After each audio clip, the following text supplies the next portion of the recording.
অভিনেত্রী মেহের আফরোজ শাওনকে আটক করা হয়েছে। আমরা এর আগেও আপনাদেরকে বলেছি।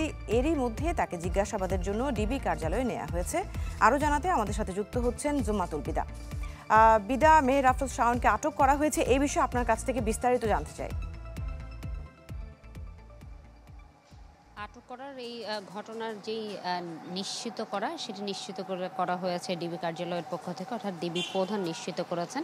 এবং অভিযোগটি আমরা জানতে চেয়েছিলাম, তিনি যেটি পরিষ্কার করে জানিয়েছেন যে রাষ্ট্রের বিরুদ্ধে ষড়যন্ত্রের অভিযোগে জিজ্ঞাসাবাদের জন্য তাকে ডিবি কার্যালয়ে নিয়ে আসা হয়েছে।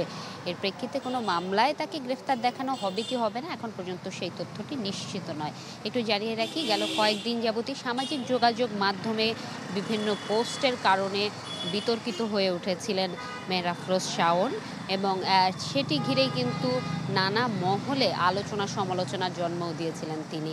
এর পাশাপাশি একটি বিষয় খুব ভাইরাল হয়ে উঠেছিল যে গেল জানুয়ারি মাসে 15 জানুয়ারি ঠিক ভারতের একটি স্থানে আওয়ামী লীগের সংশ্লিষ্ট বিভিন্ন নেতাকর্মীদের সাথে একটি বৈঠক হয়। যে বৈঠকে কারা অংশগ্রহণ করেছিল সেখানে তার নামটি ছিল, এরকমও কিছু তথ্য সামাজিক যোগাযোগ মাধ্যমে ভাইরাল হতে দেখা যায়। তাই ধারণা করা আসলে খুব কঠিন হয়ে যাচ্ছে আসলে কোন কারণে তাকে আটক করা হয়েছে এবং গ্রেফতার দেখানো হবে কিনা সেই বিষয়টি।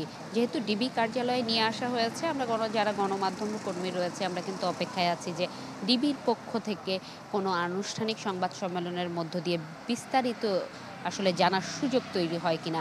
তারা যখন বিস্তারিত জানাবেন কিংবা নিজেদের জায়গাটুকু নিশ্চিত করবেন যে কেন আটক করা হয়েছে কিংবা পরবর্তী ধাপগুলো কি থাকছে সেটি কিন্তু আমরা জানতে পারবো। যেহেতু এখন পর্যন্ত অপেক্ষমান রয়েছে সেই বিষয়টি জানতে পারিনি আমরা। তবে এই যে সামাজিক যোগাযোগ মাধ্যমের কথাটি বলছিলাম, সেখানে নানা ধরনের যেই পোস্ট ব্যক্তিগত পর্যায় থেকে তার দেয়া নিজের ভেরিফাইড ফেসবুক পেজ থেকে, সেটিকে ঘিরেই কিন্তু নানা মহলে বিতর্কের সৃষ্টি হয়।